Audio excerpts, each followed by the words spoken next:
trying to have a good time. Nope. Who the hell are you? What the hell?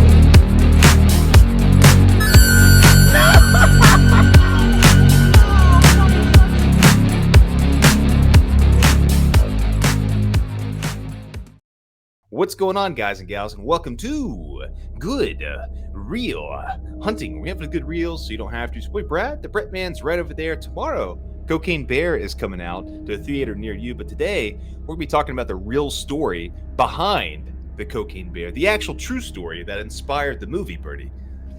Oh man, dude, man. Just the first off, I didn't even heard about this story until I saw the trailer of this movie. So I just knew without a doubt we had to do this. And real quickly, we want to give a shout out to one of our patrons of Chris Snyder, who suggested this particular video to us. And we had to dive in on this opportunity.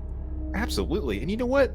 Speaking of patrons, thank you all. Thank you all very much indeed, man. I'll go ahead and do the old spiel there. These are our lovely real hunters, man. Our patrons, they are the official backbone of this channel. They make the channel run. Man, dude, they're so crazy at times that I even think sometimes they're doing cocaine. So if you want to do cocaine, nah, I'm kidding. We do not promote drugs on this channel. But if you do want to be a real hunter, a patron of this channel, the Patreon link is in the description down below. Click on it, select a tier. Any tier would be just fine and dandy. So you all can be a real hunter today.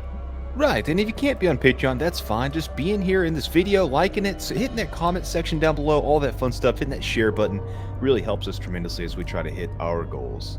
Absolutely. And before we give you all the real story of Cocaine Bear, are you all excited about to see this movie, or do you even heard about this story? Let us know in the comment section. So, Brad, without further ado, let's give them a real story. Let's talk about it. Okay, so first off, the movie, like I said, comes out tomorrow. It's directed by Elizabeth Banks. It's going to have Kerry Russell, O'Shea Jackson, and Ray Liotta in one of his last roles, R.I.P., man. So really excited for this movie, actually. This was one of my, more anticipated movies of the year, though it didn't make the list. The movie, essentially, if you've seen the trailer, it's about this big-ass black bear that comes in across a big-ass pile of cocaine. He freaking eats all the cocaine. He gets high. He goes crazy. He goes on a freaking murderous spree, man. Killing people left and right, chopping people up to the freaking bones, dude. Just freaking eating all the meat in that town. And I'm talking about the people. And this is a 500-pound black bear in the movie, which is actually a possibility for a black bear. They get up to that size. But this is not exactly how the true story went down, though there are some similarities, okay? So don't worry, we're not going to spoil the movie for you because the story is different enough and the whole murderous rampage is not a thing to begin with. But let's see what really happened back in 1985. Let's talk about the real story, Birdie. Oh man, I wanted that to be the true story. Wouldn't that be freaking great? Because again, this has all the ingredients. Actually, that's a good question real quick. Like, do you consider this a horror movie? Because when I think like a 500-pound bear doing cocaine coming to get your ass, I kind of consider that a horror movie, if you ask me. Oh, shoot, yeah. Some real scary stuff. Absolutely, dude. No different than any other creature feature, in my opinion. That's what we're dealing with here. But, man, let's go back to 1985. September 1985. This is where this whole thing kind of started. There was this fella running around back then. His name was Andrew Thornton, and I'm going to pull his picture up here. This guy was an epic stash from the 80s, dude. An epic stash from the 80s. Porn stash, even, you could say. But he wasn't in porn, ladies and gents. This guy was a former police officer, attorney, all kinds of fun stuff like that. But he ended up turning into this drug smuggler, right? Where he's freaking, he would smuggle cocaine into the United States from Colombia. He had the Cessna, 404 plane that he would just do the thing with. It's kind of like your boy Tom Cruise in that one movie that he did. I'll even say this: if he really wanted to smuggle some drugs or some cocaine, he'll just sniff some up under his mustache, man. They'll never be able to tell. Shoot, no, dude. You could put that right in there. Just say it's powdered donuts. And good to go. I wonder what kind of drug dealer actually tried to use that excuse before. This guy probably would. But, September 85, he takes a trip from Colombia. He's got 400 kilos of cocaine on this Cessna. And he's there with his buddy Bill Leonard, who's actually his karate instructor, of all things. So, this is shaping up already to be kind of a Cobra Kai episode, if you will. Oh my gosh, dude. Freaking like, dude, this is all kinds of crazy story right now. So I'm even just like, what? Like, no, you're not going to shock me at this point. A karate instructor, a lawyer turned drug dealer, freaking bear. Like, dude, this is like the best story of all time. I agree, man. So they're traveling up from Florida, from Colombia rather. They go through Florida. They're going, they're somewhere over Florida. These two dudes on the plane, they hear federal police talking on the radio. They sense that the heat is near and they have to bail. Is essentially what happens, man. Because the feds are talking about them. They're like, they're tracking their asses. So like, you know what? We got to jump on. We got to jump out of this plane. We got to ditch this plane. We got to get rid of all this supply, rather, or we're gonna get busted. We're gonna get in trouble. So they dumped out 3 duffel bags of cocaine and they made the jump. Great plan in theory. They put the plane on autopilot and sent it towards the Atlantic Ocean, and basically they were just going to let it crash wherever it crashed, and hopefully the feds would follow the plane instead of the 2 dudes jumping out of the plane. Leonard jumped, the karate guy. He jumped. He was good to go, right? He was fine. He landed somewhere, like he survived. He ended up getting arrested later and questioned about the incident, but he was fine. Andrew, on the other hand, he did not have the same success. A lot of people say don't get high on your own supply, but this guy could not stay high because of his own supply, and that's because he put too much cocaine on his ass before he jumped out of the plane, and he fucking crash landed, that son of a bitch. His parachute. So you're telling me he did not aim for the bushes when there was plenty of bushes to jump around? No, he did not, dude. He slapped on. So he had, okay, so when he was found, and this part's cool, Birdie, because we're from the Knoxville area. I never really even knew about this story. This guy fucking smashed into a driveway in South Knoxville in Tennessee. And this is when they found him on September 11th, actually, of 1985 in the South Knoxville driveway. Dude, by Brad, any chance do we have like a picture of the wreckage from this freaking air, like this whole plane incident? We do. So first off, I'll get to that in just a second. Okay. But first off, when they found Andrew in this driveway, he was wearing some Gucci loafers, dude, and of course he had the parachute on. It didn't really work, but here's the problem.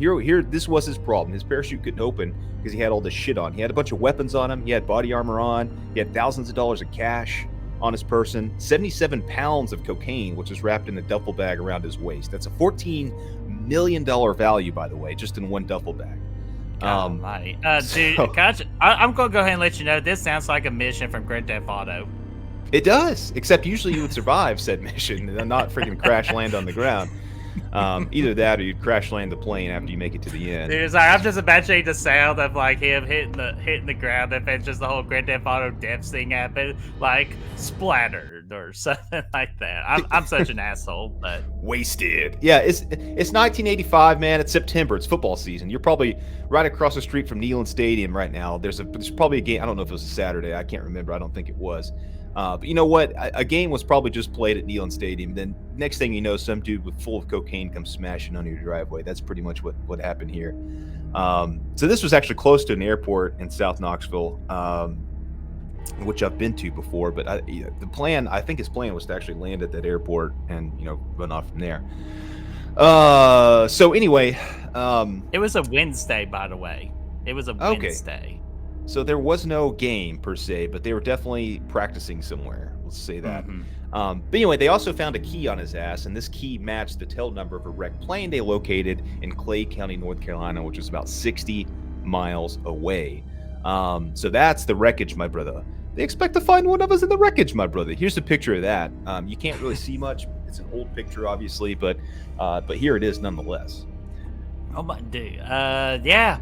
I'll go ahead and let you know right now that did not make the ocean. So I don't know what the hell happened right there. Like if a bird flew into the engine or whatnot. But yeah, it didn't come close to hitting the ocean. Yeah, these fools probably didn't know what the hell they were doing, to be honest with you. Obviously, because they were all cocaine at the time. So that's pretty much the story of Andrew Thornton. Now, how does the bear come into effect here? That's the question, man. So the bear, now known as Pablo Escobar. No bullshit. You're making that up. No, that's his name, dude. That's his name. It has to be his name. My God. Did they interview the bear? Go, what was your name and how much drugs did you take? buddy. Uh, Again, nothing surprises me at this point anymore. So they found this bear actually 3 months later in December. This was a Friday, December the 20th, 1985, in Chattahoochee National Forest, which is well, it's a large national forest, but this particular portion was in Fannin County, Georgia, which is really close to the Tennessee border. The bear was not 500 pounds, but it was 175 pounds, and it was a black bear, which is very common in this area.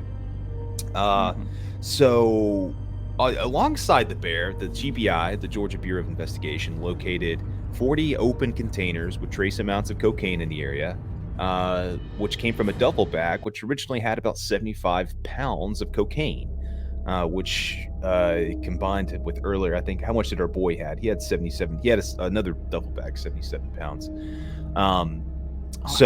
This was a second one. Another $14 million value, by the way.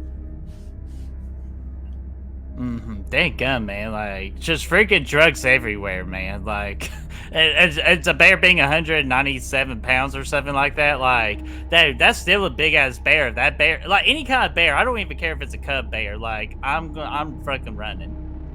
Shoot, yeah. So the bear was dead when they found it. There really wasn't much left but bone and hide. And they really weren't sure how much of the cocaine the bear ate. They were unsure if the bear ate all of it or if the bear only ate a little bit. And some locals got their hands on the rest. And that's how Fannin County was born. I don't know. But they did do an autopsy of the bear after finding it. They found that the bear absorbed at least 3 or 4 grams of cocaine into the bloodstream, which isn't that's not a large amount, but that's going straight into the bloodstream. But they did say the stomach was packed to the brim with cocaine. So it definitely ate a decent amount. Just for comparison, 3 to 4 grams of cocaine in the bloodstream, an overdose for a similar human weighing that same amount would be about 7.5 grams. So that amount in the bloodstream probably wouldn't be enough to do the OD. But the fact that there was more in the body that just that could be located in the bloodstream still ended up, they ended up ruling an overdose still. Okay, if for the cocaine to leave the bear's body, like when he farts, would it be like white powder or some shit like that? Well, definitely, it's like if you ever try to scoop a protein powder, without the milk, and you want to get the protein in without the extra dairy because it's a hot day and it's a bad choice. Moving on. Oh my God, moving. Well, no, on. dude, if you cough after that, you spit up. It's like a powder. It's like a poof of air that comes out after. Never actually done it, but I read about it. Or you could say a poo of air, POOH. No, but that's probably what would happen. It was raining cocaine. Here's a quote from, and actually here's a few of the bags of the cocaine as well here, just to kind of show the size of them. I mean, there were tons of these in here. And hey, it's not obvious like the kind of cocaine did come from the USA right there if you kind of look closely. Yeah, it does. It says all these were marked with USA on them, basically just, showing that was their final destination, so to speak. Full strategy there. Yeah, right. But yeah, so here's a quote from the Gary Gardner from the GBI. He said, here's what he said. He said, here's what he said. The bear got to it before we could, and he tore the duffel bag open, got him some cocaine and OD'd. Georgia Bureau of Investigation Officer Gary Gardner said at the time, well, this is not a different part of the quote, there's nothing left but bones and a big hide. Other duffel bags full of cocaine were found nearby. The uncut cocaine was wrapped in plastic and marked USA, which is that picture we just showed. That was from the Associated Press back in the day. And there's actually an article here that I pulled from, I think this one was from the New York Times. Cocaine and a dead bear, Blue Ridge, Georgia, December 22nd. A 175-pound black bear apparently died of an overdose of cocaine after discovering a batch of the drug. The Georgia Bureau of Investigation said today the cocaine was apparently dropped from a plane piloted by Andrew Thornton, a convicted drug smuggler who died September 11th in Knoxville, Tennessee, because he was carrying too heavy a load while parachuting. Oh my God, dude! Like, if I was reading a news article and I saw that, like, I'm not much of a reader, but if I read something like that, I'm going to read the story. I know, right? You have to. And when you see a headline like that, how can you turn away from it? Yeah, but yeah, nobody was present to observe the bear after eating the cocaine. So there, I mean, as far as anybody knows, there was no rampage. At least nobody who was alive to tell about the rampage. Maybe there Or still they was. be in the bear's stomach too. Exactly. Or And actually, they're no, not. that wouldn't be true because again, when they looked inside his stomach and found all the cocaine in his stomach, they would have found like a bone or two. So yeah, I don't think that was true. Unless you chomped the bones up so much it turned into cocaine powder. You know, that's true too. So they're not sure the impact that the cocaine had on the bear. But let's talk about the bear now. Where's the bear at now, you should say? Well, he's stuffed. He's stuffed like a mofo. Kind of like that turkey in Thanksgiving. Oh my So God. he's on display in Lexington, Kentucky at the Kentucky for Kentucky Fun Mall. And there's a couple pictures here of his Say that ass. 3 times. I know, right? Why is Kentucky in there twice? So here he's got the little Kentucky hat on here. He's a Wildcat fan. This is him though. You can see he's not too big. And here's Show a the closer other look one. picture. That's the one I would be scared as a mofo right now. You know, freaking David Crockett had on. You know, he's a Tennessee boy too. Oh, for sure, dude. Yeah. So that's he's looking good up there. So apparently this bear used to be owned by Waylon Jennings, who's a country singer, and he kept it in Las Vegas, or he gave it to his friend that lived in Las Vegas, or something like that. And it was there for a while, and then eventually ended up at this mall as kind of a tourist attraction. And just a couple stats on the side here, man. I guess there's 750,000 black bears in the United States today, but only less than one person actually die from these bad boys every year. So they're usually, and usually when they attack somebody, it's defensively. So, I thought that was kind of bears. Yeah, they're pretty peaceful, man. As long as you're not provoking them or doing anything crazy or taking their kids or anything like that, they're gonna be Or fine steal their for the honey. most part. It is interesting that less than one person die a year from it, though. It's like, man, I'm gonna kill half of your son of a bitch ass. Yeah, and I bet you one of these days I'll be one of those ones in the future. Hopefully, I'm there to record it for a skit. Asshole. But But that's pretty much the story, man. There's not too much to it. It's very different from what the movie's based on. Basically, this cocaine or this bear that found the cocaine, and they kind of took some liberties and had fun with it. And I'm glad they're going to. It makes it interesting. But the true story is just that, man. The drug dealing aspect of it is probably the most interesting part of it.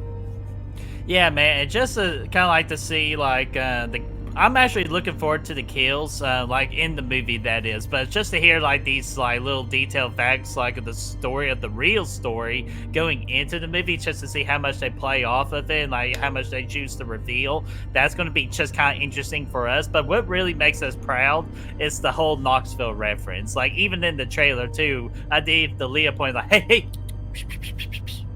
like and all that Yeah, too. that's So cool. I'm so excited to see Cocaine Bear on Friday. That's when I plan on to go see it. Yeah, dude, same. I'll be checking it out Friday morning, and yeah, man, we'll I'm sure we'll do a rapid review for it, and we'll have some fun with it, man. So hopefully you guys check it out this weekend, and if you do, I hope you dig it. I hope it's fun. I hope it's good. Elizabeth Yeah, Banks, and- I'm interested to see what she can do here. Yeah, and if you even want to have more fun, freaking just give you a big old swift of cocaine and watch the movie. Again, I'm kidding. We do not promote drugs on this channel, but we definitely want to hear from you guys. So, what are your thoughts about the real story of Cocaine Bear? Do you find this story interesting? That makes you actually want to go see the movie even more, or gets you more excited about the movie? Let us know in that comment section down below, and let's get that discussion rolling. And if you want to help us find the good reels, our socials will be right down below, as well as that Patreon link as well. Absolutely. Until then, man, I'm gonna go find me a bear in the woods and be like Break for Anchorman. Hey guys, I'm running a Harry Mow tractor here. It's funny like because it, you can man. imagine it. Yeah, it can. Yeah, so, but guys, anyways, hopefully you are enjoying the Real Story series. We got more definitely we're gonna do in the future. But again, enjoy Cocaine Bear this weekend, and we will see you all for the next Real Story. Yes.